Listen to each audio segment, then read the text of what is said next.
अब बात RBSE board की। शिक्षा विभाग की ओर से कक्षा 10वीं व 12वीं के रिजल्ट तैयार करने का फॉर्मूला तय हो गया है। इसको लेकर बनाई गई समिति की रिपोर्ट के आधार पर शिक्षा मंत्री गोविंद सिंह डोटासरा ने फॉर्मूला जारी कर दिया है।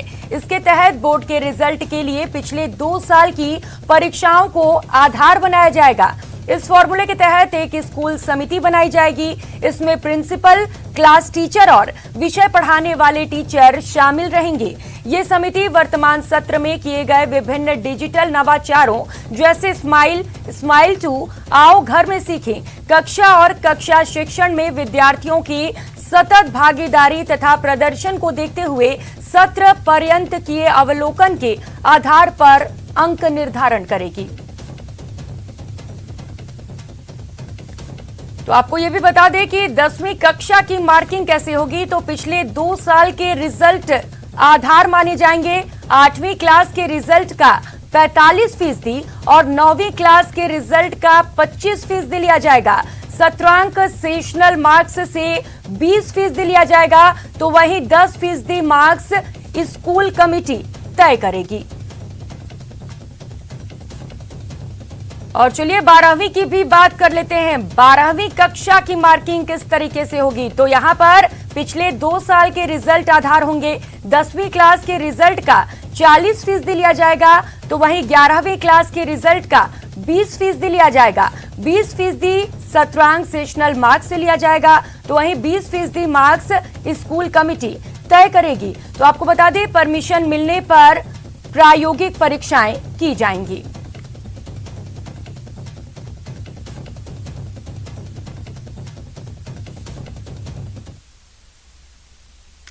तो उधर प्रदेश में टीचर ट्रेनिंग हासिल कर रहे अभ्यर्थियों को इंटर्नशिप पूरा करने के लिए अब घर घर जाना पड़ेगा।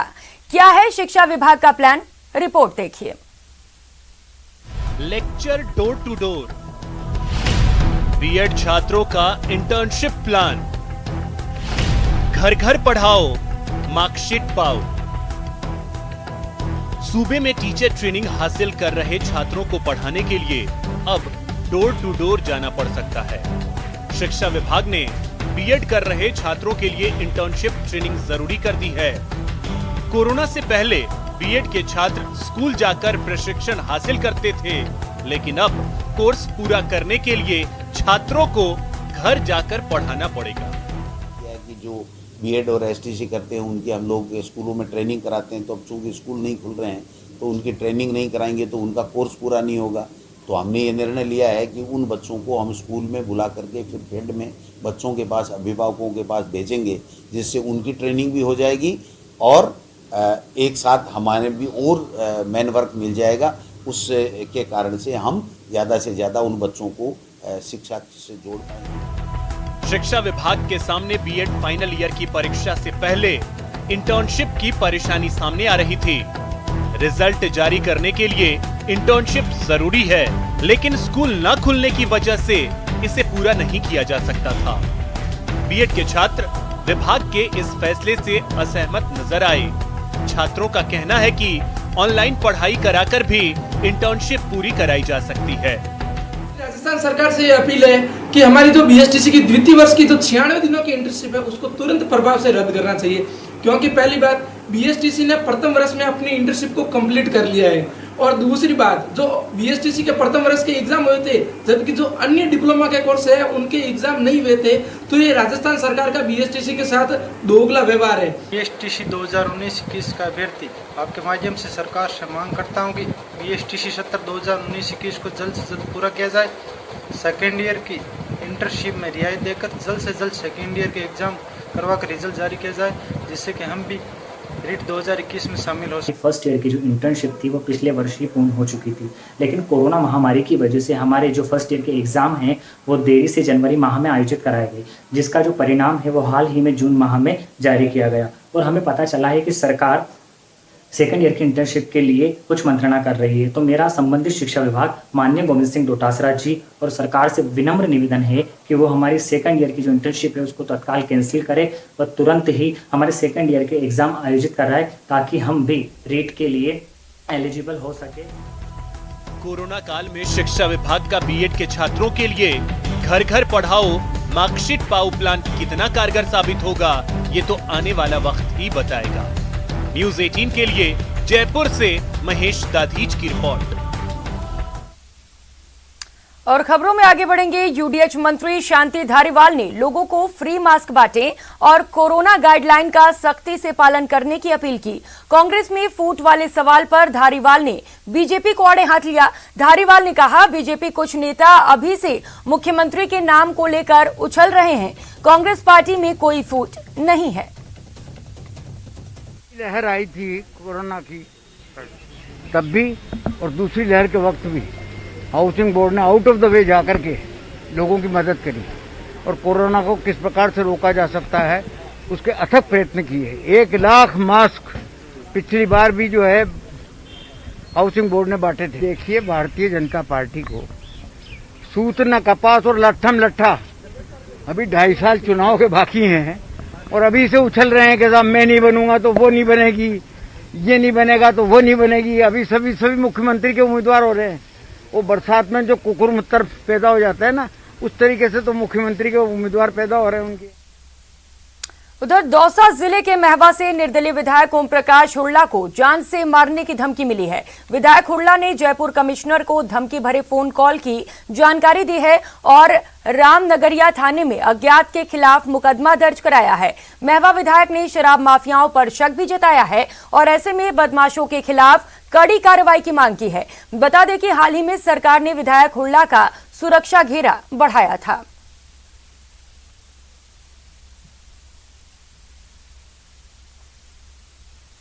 मेरे फोन पर अननोन नंबर से आया और मुझे मारने की धमकी देने लगा और कहने लगा कि तू राजनीति छोड़कर यहां से चला जा वरना जान से हाथ धोना पड़ेगा।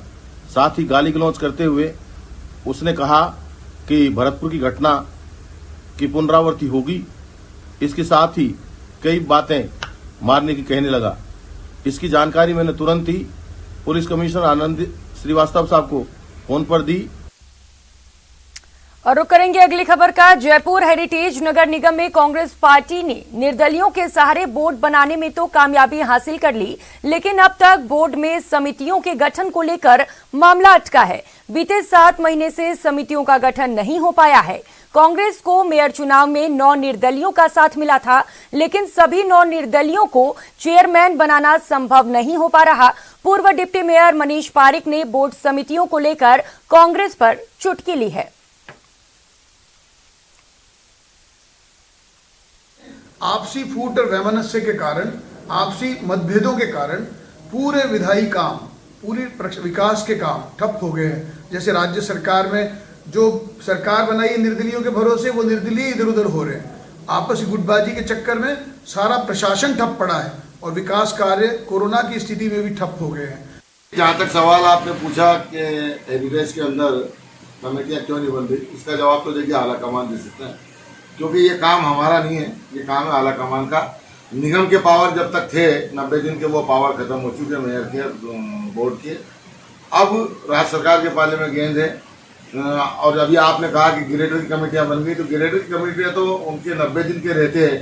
उन्होंने खुद ने बोर्ड ने तय करके कमेटियां तय कर ली थी, तो वो उनके पावर में थी। अब राज्य सरकार के पावर में आला कमान क्यों देर कर रहा है, ये देखिए वो ज्यादा।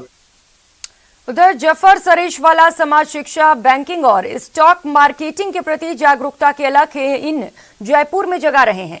जफर सरेशवाला लंबे समय से तालीम पर काम कर रहे हैं और जल्दी ही शिक्षा पर जयपुर में एक बड़ा कार्यक्रम आयोजित करेंगे, जिसमें मुख्यमंत्री अशोक गहलोत को भी कार्यक्रम में आमंत्रित करेंगे। सरेशवाला का मानना है कि मुल्क की तरक्की के लिए स्टॉक मार्केट में भागीदारी की बेहद जरूरत है, लेकिन भारत में पढ़े लिखे युवा और महिलाएं अभी इससे काफी दूर हैं। जफर सरेशवाला से खास बातचीत की हमारे संवाददाता अरबाज अहमद ने। आजाद यूनिवर्सिटी के एक्स चांसलर जफर सरेशवाला आज जयपुर में हैं। एक बड़ा नाम है हिंदुस्तान में अकलियत की आवाज को लेकर के।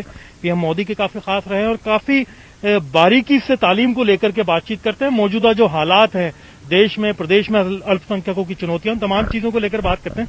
सर, आज आप जयपुर पहुंचे हैं, क्या हालात हैं मुल्क में जो अकलियत को लेकर के? अक्सर आपने आवाज बुलंद की है, तालीम की आपने बातचीत की है, मौजूदा हालात और मौजूदा चुनौतियां आपके सामने हैं, कोविड भी है, ऐसे में क्या सिचुएशन है, किस तरीके से आप इन तमाम हालात को लेकर के अपना नजरिया, अपनी राय रखें?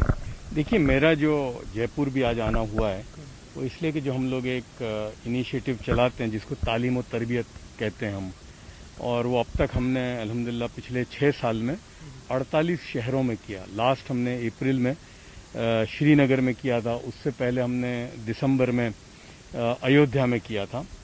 तो मैं एक नतीजे पे पहुंचा हूं, यानी सालों की मेरी जो खासतौर से मुसलमान समाज के साथ जो मेरा ताल्लुक रहा है और जो मुल्क में अक्सर मुल्क के स्टेट में जाना हुआ है, तो मैं एक नतीजे पे पहुंचा हूं कि देखिए, हुकूमतें आएंगी, हुकूमतें चली जाएंगी, और जब तक आप खुद अपने मुस्तकबिल की बागडोर अपने हाथ में नहीं लोगे तो कुछ नहीं होगा। लोग आएंगे, चले जाएंगे, और अल्लाह ताला भी कुरान पाक में फरमाते हैं कि अल्लाह उस कौम की हालत को नहीं बदलता जिसने अपने बदलने का इरादा न किया हो।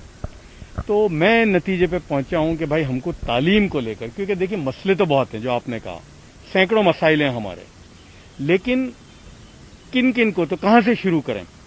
तो मैं समझता हूं कि जो कुरान का पहला जो है इक़रा बिस्मि रब्बिकल लज़ी खलक, वहीं से शुरू करें हम, कि कुरान की जो पहली जो सूरत है वो पढ़ने और लिखने को कहती है।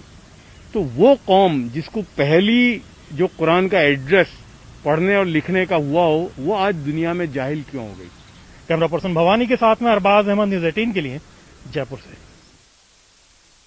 और अब खबर राजधानी से। जयपुर के ट्रैफिक कार्यालय पर पूर्व डीजीपी कपिल गर्ग और additional police commissioner Rahul Prakash ने सीसीटीवी का वर्चुअल शुभारंभ किया। उच्च क्वालिटी के 30 कैमरे गुर्जर की थड़ी और 200 फीट बाईपास पर लगाए गए हैं। 4K रिजोल्यूशन के इन कैमरों से ट्रैफिक कंट्रोल करने के साथ ही अपराध पर भी निगरानी रखी जा सकेगी। एडिशनल पुलिस कमिश्नर के मुताबिक बताया कि पूरे शहर में फिलहाल 700 कैमरे लगाए गए हैं, जिनकी अभय कमांड सेंटर से निगरानी की जाती है।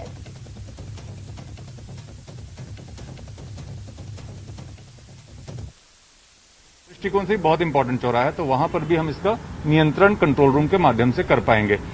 जैसा कि ये भी बात इसमें हुई है कि अगर इसमें इंप्रूवमेंट हम कर पाते हैं इन कैमरों के माध्यम से, तो कंपनी और ज्यादा कैमरे लगाने के लिए इच्छुक रहेगी। हमारी कोशिश है कि लगातार कैमरों का जाल, ITMS का जाल जयपुर शहर में बिछे। अभी लगभग 30 करोड़ के लगभग का एक टेंडर स्मार्ट सिटी की तरफ से भी फ्लोट होने वाला है ANPR कैमरों का। तो धीरे धीरे ये जाल जितना ज्यादा बढ़ेगा उतने ज्यादा हमारे लोग सुरक्षित रहेंगे। कैमरे इंस्टॉल किए गए हैं, जिनमें से 8 PTZ और 12 फिक्स कैमराज हैं। तो ये जो कैमराज हैं इनकी रेजोल्यूशन 4K रेजोल्यूशन है, और इन पे जो हम जो है नंबर प्लेट वगैरह बिल्कुल आसानी से पढ़ सकते हैं।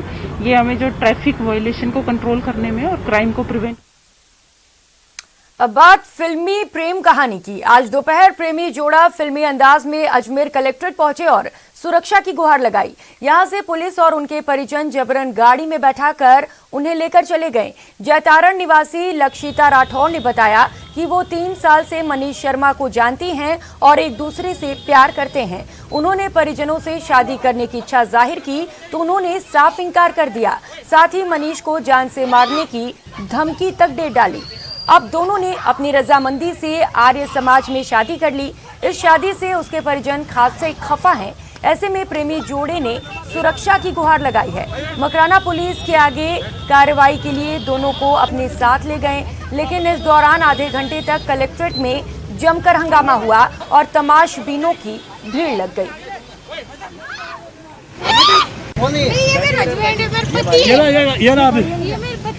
तो ये मार्कशीट फर्जी है क्या?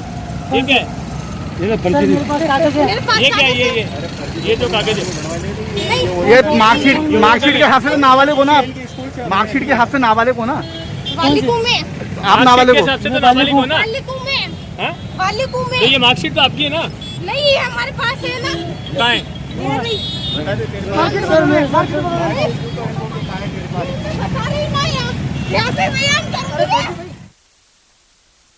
और अब बात धौलपुर में 2 प्यार करने वालों के प्यार पर पहरे की। धौलपुर शहर के सदर थाना इलाके के गांव दरियापुर के निवासी एक युवक और युवती को प्रेम विवाह करना भारी पड़ गया है। अब युवती के परिजन दोनों को जान से मारना चाहते हैं। इसे लेकर पति पत्नी ने आज बुधवार को धौलपुर जिला कलेक्टर राकेश कुमार जायसवाल और पुलिस अधीक्षक केसर सिंह शेखावत को शिकायती पत्र सौंपकर आरोपियों के खिलाफ मुकदमा दर्ज करने और जान माल की सुरक्षा करने की गुहार लगाई है।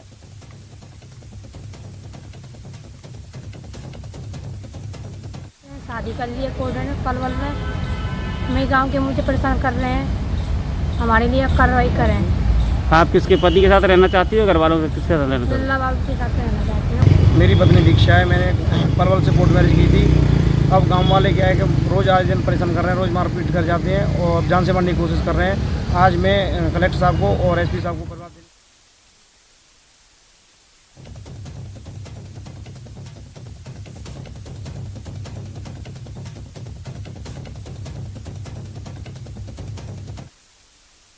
और बुलेटिन में वक्त हो चला एक छोटे से ब्रेक का, लौटेंगे फौरन।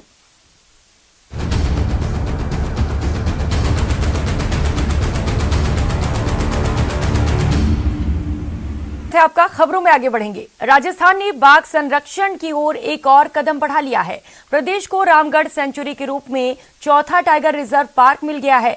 कोटा को मुकंदरा हिल्स टाइगर रिजर्व के बाद दूसरा टाइगर रिजर्व मिला है, जो हड़ौती को पर्यटन के क्षेत्र में बड़ी पहचान दिलाएगा। हड़ौती के जंगलों में दहाड़ेंगे शेर। कोटा में बढ़ेगी पर्यटन की संभावना। बाघों को आबाद करने की योजना। रामगढ़ सेंचुरी टाइगर रिजर्व को मंजूरी। ये मुकंदरा नेशनल पार्क जल्दी डेवलप हो, यहाँ जल्दी से जल्दी टाइगर आए। इसके लिए राज्य सरकार टाइगर लाने के लिए केंद्र सरकार से तुरंत परमिशन के लिए आवेदन करेगी। मैंने अधिकारियों से बात की है, आवश्यक खाना पूर्ति होते ही तुरंत टाइगर की परमिशन मिल जाएगी, तो राज्य सरकार जहां भी टाइगर की अधिक संख्या होगी वहां से मुकंदरा नेशनल टाइगर पार्क में शिफ्ट करेंगे। कोटा के मुकंदरा टाइगर रिजर्व पार्क में एक बार फिर शेर दहाड़ेंगे। लोकसभा अध्यक्ष ने इसे लेकर संबंधित अधिकारियों के साथ बैठक की और केंद्र का परमिशन मिलते ही मुकंदरा टाइगर रिजर्व पार्क में अन्य स्थानों से बाघों को लाया जाएगा। साथ ही हड़ौती इलाके में जल और जंगल सफारी डेवलप किया जाएगा और बूंदी रामगढ़ रिजर्व को भी डेवलप किया जाएगा, जिसकी तकनीकी स्वीकृति मिल चुकी है। एनटीसी ने अध्ययन कराया है और हमने अधिकारियों को कहा है कि इससे उपयुक्त स्थान भारत में कहीं नहीं हो सकता, इसलिए इसको चीता अभयारण्य भी बनाया जाए। जंगल और जल सफारी दोनों अगर किसी देश में है तो मुझे लगता है कि हाड़ौती के अंदर है, और बूंदी रामगढ़ अभयारण्य के लिए भी टेक्निकल रूप से स्वीकृति हो गई। मुकंदरा टाइगर रिजर्व को जीवंत बनाने और उसे सफारी में तब्दील करने की मांग वर्षों से हो रही है। प्रदेश के वन मंत्री ने साफ किया कि लोकसभा अध्यक्ष से कोटा वासियों का शेर और चीता को मुकंदरा लाने का सपना जरूर पूरा होगा। वहीं सफारी बनाने के लिए लगातार संघर्ष कर रहे पूर्व विधायक ने बताया कि बहुत जल्द स्थानीय लोगों को शेरों की दहाड़ सुनाई देगी। कोटा वासियों की सोच है कि यहाँ टाइगर आए, चीता आए और हम सफारी यहाँ चले। बहुत बड़ा दिन है कोटा के लिए और मुझे पूरा विश्वास है कि हमारे लोकसभा के अध्यक्ष जी और हमारे राजस्थान के वन मंत्री जी, इन दोनों के पहल से कोटा में चीता, यहाँ मुकंदरा के जो क्लोजर है उसमें बसाए जाएंगे और कोटा के जंगलों में वापस शेरों की दहाड़ आप लोगों को सुनने को मिलेगी। स्थानीय सांसद और लोकसभा अध्यक्ष ओम बिरला लगातार इलाकों को पर्यटन क्षेत्र में विकसित करने के लिए प्रयासरत हैं। रामगढ़ को रिजर्व का दर्जा दिलाने की उनकी कोशिश अब जाकर पूरी हुई है, जिससे इलाके में पर्यटन को बढ़ावा मिलेगा और नए रोजगार का सृजन भी होगा। शाकिर, न्यूज़ 18 राजस्थान, कोटा। इस बुलेटिन में फिलहाल इतना ही। खबरों का सिलसिला लगातार जारी, आप बने रहिए हमारे साथ। नमस्कार।